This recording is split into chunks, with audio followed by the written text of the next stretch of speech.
May na-receive lang akong comment, ano daw ba yung reaction ko dun sa Amaron issue.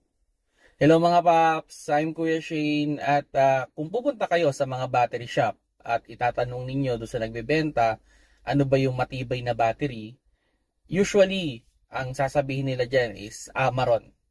So ako personally, as far as I know, nakagamit na yata ako ng mga 5 Amaron o 5 o 6 na Amaron, and wala naman ako na experience na pagsabog or yung pagkasira ng battery agad. So I would say na matibay naman talaga yung Amaron compare with other brand, no?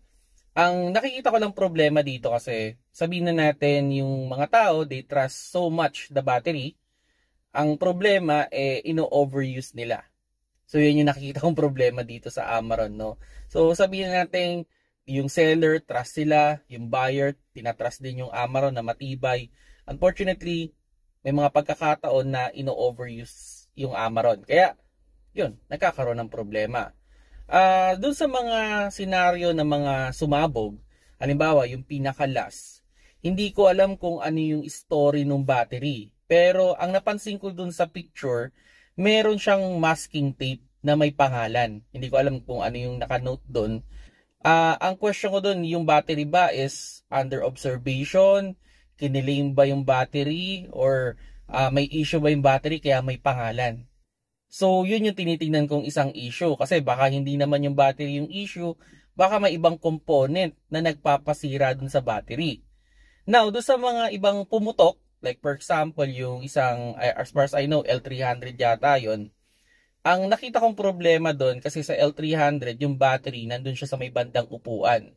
So, yung ilalim ng upuan niya is metal. So, there's a possibility na pag upo, yung metal dumikit dun sa positive and negative. Kaya pumutok yung battery. Okay? So, siguro ang pinaka-reminders ko na lang sa inyo mga paps, no, sa mga new car owner dyan, as much as possible, wag nyo sanang pakikialaman yung electrical component ng inyong sasakyan. At kung mag-modified man kayo, make sure lang na marunong yung mag-modified.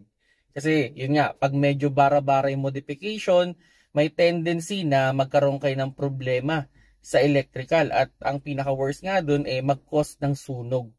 So yun mga paps, no, para sa akin matibay yung Amaron. I don't see any issue with Amaron. Siguro proper use talaga. Kasi dun sa mga issue na pumutok, wala naman ako nabasa na totally stuck yung electrical nila. So kung stuck kasi yun, pwedeng yung Amaron na may problema.